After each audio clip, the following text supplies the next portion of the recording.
وہ صاحب یہ ایک امپورٹنٹ فیکٹر ہے. ایگریکلچر جو ہے وہ ہم کتابوں میں بچپن سے پڑھتے آئے کہ پاکستان کی معیشت کا انحصار اس کی زراعت پر ہے. ہم نے آج جب میں آپ سے بات کر رہی ہوں تو کچھ ڈیٹا پڑھا, مکئی ہمارے پاس اس حساب سے کراپ نہیں ہوا, اس کی ہمارے پاس نہیں آ سکی. رائس ہم کرتے ہیں, بمپر کراپس ہوتی ہیں, ہم ظاہر اس کو ایکسپورٹ کرتے ہیں, لیکن اب کوالٹی آف رائس پر بھی کمپرومائز ہو گئے ہیں آپ. ایون دو گلف کے اندر آپ ایک بہت بڑے ایکسپورٹر تھے, وہاں پر بھی آپ کے کمپٹیٹرز کے ساتھ even India and some other countries are putting there. کیا ایگریکلچر کے اندر آپ سمجھتے ہیں ایک تو ٹیکس کا سب سے بڑا ایشو ہے, اینڈ ادر وے کیا سمجھتے ہیں کہ حکومت کی حکمت عملی کیا اس ٹیکس نیٹ تک لانے میں ناکام ہو رہی ہے پچھلے کئی سالوں میں؟ چلے 3 سال کا نام بھی لگائیں. And what's the reason behind that? دیکھیں, سب سے پہلے تو جو ایگریکلچر کی ٹیکس کی بات ہے نا, جی سر, تو ایگریکلچر کے اوپر جنہوں نے ٹیکس لگانا ہے نا, وہ سارے کے سارے, تو وہ اس کو بڑے اچھے طریقے سے پروٹیکٹ کر رہے ہوتے ہیں, اور وہ اس پہ آرگومنٹس یہ ڈیولپ کر رہے ہوتے ہیں کہ لہٰذا 60% پاکستان کی پاپولیشن ایگریکلچر سے وابستہ ہے, اور وہ جو ہے وہ غربت کے لکیر سے نیچے ہیں, تو لہٰذا اس میں ٹیکس نہیں, ریفارمس نہیں ہو سکتی. دوسری بات یہ ہے کہ یہ جو ہمارے جتنے بھی زمیندار ہیں, جیسے اکرام بھائی نے بھی کہا کہ ان کا لارجر انٹرسٹ اگر پاکستان ہوتا نا, آپ ان چھوٹی چھوٹی چیزوں کو اگر ہمیں سیکھنا چاہیے تو ہمیں چائنا سے سیکھنا چاہیے. چائنا نے کس طرح سے ایگریکلچر ریفارمس کیے ہیں آپ کو پتہ ہے. میں ابھی لاسٹ ایئر گیا تھا ایک وزٹ پہ چائنا پہ, تو وہ انہوں نے ہمیں ایک کوئی پورا کوئی 150 کلومیٹر ایگریکلچر کا فارم ہاؤس تھا, گاڑی چلتی رہی, اور اس نے ہمیں پھر اس میں R&D میں ہم گئے کہ وہ کس طرح سے لیٹسٹ ٹیکنالوجی کی طرف آ رہے ہیں. تو ہماری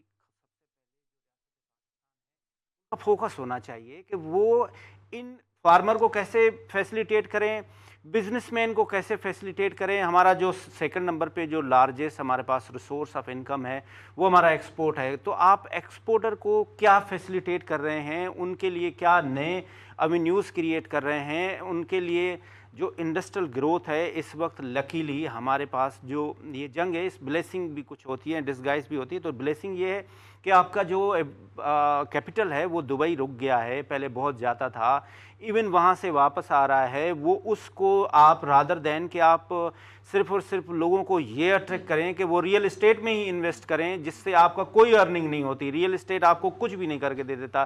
آپ سر آپ کیا بات کر رہے ہیں؟ میں ریئل سیکٹر کے لوگوں سے بات کرتی ہوں, کہتے ہیں تعمیرات کے شعبے سے جڑی ہوئی مزید 10 اور چیزیں ہیں جو اس کو مزید تقویت دیتی ہیں اس انڈسٹری کو. جو بلڈرز ہیں, بلڈرز اینڈ ڈیولپرز, تو ٹھیک, میں اس ریئل اسٹیٹ کی بات کر رہا ہوں جو آپ کا اس وقت ڈیفینس کا فیز 8 ہے, وہ 30% جو ہے نا وہ آپ کا گھر بیٹھے اماؤنٹ بڑھ رہا ہے. یہ نہیں ہونا چاہیے.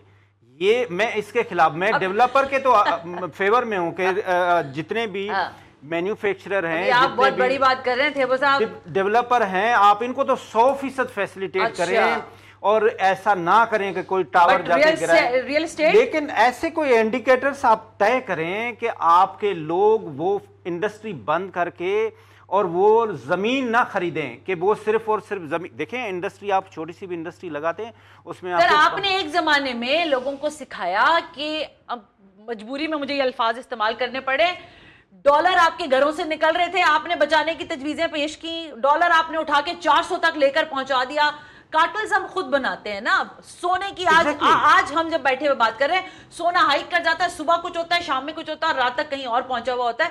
تو same with real estate. You are very right. ہمیں یہ ریاست پاکستان کو ان چیزوں کے اوپر خالد صاحب is not agree with my point. Khalid صاحب دیکھیے, آپ نے سونے کی مثال دی. سونا کی ایک انٹرنیشنل مارکیٹ ہے جو روزانہ مارکیٹ کھلتی ہے, اس حساب سے پاکستان پہ اس کا امپلیکیشن ہوتا ہے. لیکن سر اب میں آپ کو, میں اپنی بات نہیں کرتی, سابق چیئرمین FBR آپ کے دوست شبر زیدی صاحب کہتے ہیں کہ پاکستان میں سونا آتا ہے, کہیں سے تو آتا ہوگا, اس کے کیا کھاتے ہیں؟ دیکھیے وہ ایک علیحدہ سبجیکٹ ہے. کوئی تو ہے نا سر جو ان پرائسز کے اوپر اپنی ہیجمنی قائم کیا ہوا ہے. دیکھیے نا بہت سارے پیٹرولیم بے تاشا آتا ہے دوسرے ملک سے. ہاں وہ تو خیر چوری کا, وہ تو ہے اسمگلنگ کا. ٹھیک ہے, we are not discussing about the smuggling. Alright, ٹھیک ہے. ہم یہ بات یہ کر رہے ہیں کہ اس ملک میں آپ نے بات کری لینڈ کی, اگر آج جو بھٹو نے لینڈ ریفارم کیے تھے نا, اگر ہم اس کو یہاں اپلیکیبل کر دیتے صحیح معنوں میں اس سے.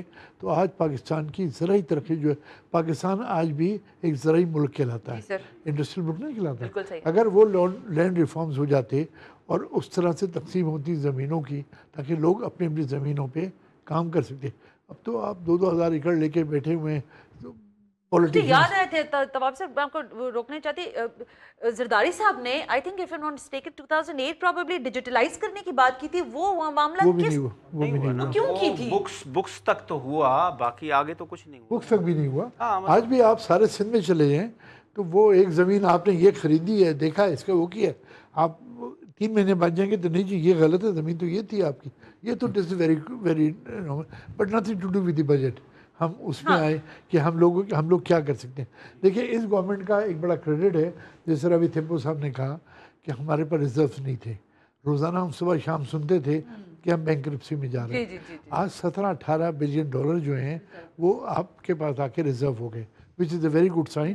اور ہم پر 3-4 مہینے کا ہمارے ورنہ ایک دن کے لیے ہم لوگ ترستے تھے. دوسرا جو ہے نا وہ انفلیشن جو ہے وہ بڑا کنٹرول ہوا ہے. انفلیشن کنٹرول ہوا ہے کہ وہ 4% پہ آ گیا, 3.25 پہ آ گیا, بیچ میں کم بھی آیا تھا. اور یہاں ہمارا گورنمنٹ سے بڑا سخت مطالبہ تھا اور ہے کہ آپ ریٹ آف انٹرسٹ جو ہے وہ کم کریں, کیونکہ جب ریٹ آف انٹرسٹ انہوں نے بڑھایا تھا تو انہوں نے یہ کہا تھا کہ جی انفلیشن چونکہ بڑھ گیا ہے لہٰذا ہمیں انٹرسٹ ریٹ بڑھانا پڑے گا. اب انفلیشن ریٹ کم ہوا تھا, انہوں نے 1% لاسٹ اپنی مانیٹری پالیسی میں بڑھایا ہے. اب کل پھر شاید مانیٹری پالیسی آ رہی ہے, لیٹ اس سی کہ یہ کیا رول پلے کرتے ہیں. لیکن ان کو اگر انڈسٹریلائزیشن کرنی ہے, انہوں نے کچھ ملک میں دیکھیں ہم بڑے خوش ہیں کہ ہمارے پاس 38 یا 41 بلین ڈالر جو ہیں وہ فورن ریمیٹنسز آ رہے ہیں.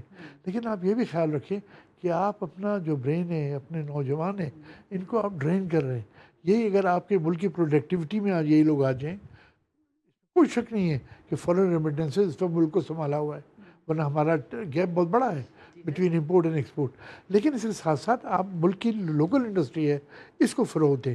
آج بھی بہت ساری انڈسٹری میں اسپیسیفک نام لینا نہیں چاہتا جو کہ اسمبلی کے نام کے اوپر فری ڈیوٹیز منگاتے ہیں. 10 سال ہو گئے اور اسمبلی کے جو وعدے کیے ہوئے تھے کہ ہم اسمبل یہ کریں گے وہ آج بھی امپلیمنٹ نہیں ہوئے. آپ کو اگر انڈسٹری کرنی ہے ان کو فورس کریں کہ جو ایگریمنٹس کریں ان کو پورا کریں. اصل میں بات بہت امپورٹنٹ ہے اور میں اس کو انفسائزلی بات کرنا چاہوں گی کہ ایک تو ظاہر ہے آپ زرعی ملک آج بھی اپنے آپ کو کلیم کرتے ہیں, لیکن آپ کی اصلاحات اس طرف کیا ہیں یہ بہت بڑا کوشچن مارک ہے. لیکن جو بات خالد طباب صاحب نے کی ہے میں اس پر ضرور ہمیشہ جب بھی اس طرح کی ٹرانسمیشنز ہوتی ہیں بالخصوص اکنامک کے حوالے سے, آپ این او سیز دے دیتے ہیں, آپ کہتے ہیں جی آپ ایکسپورٹر بن جائیں. میں کہتی ہوں کہ سوئی سے لے کر جہاز تک آپ سب کا سب امپورٹ کرتے ہیں, آپ کے پاس کچھ نہیں ہے. لیکن جو مینوفیکچرنگ کے نام کے اوپر اسمبلنگ پاکستان کے اندر ہو رہی ہے وہ ایک دھوکہ ہے, اور اس دھوکے سے نکلنا بہت ضروری ہے, چاہے وہ گاڑیاں ہوں, چاہے وہ مشینری ہو یا سرجیکل آلات ہوں, and so on and so forth.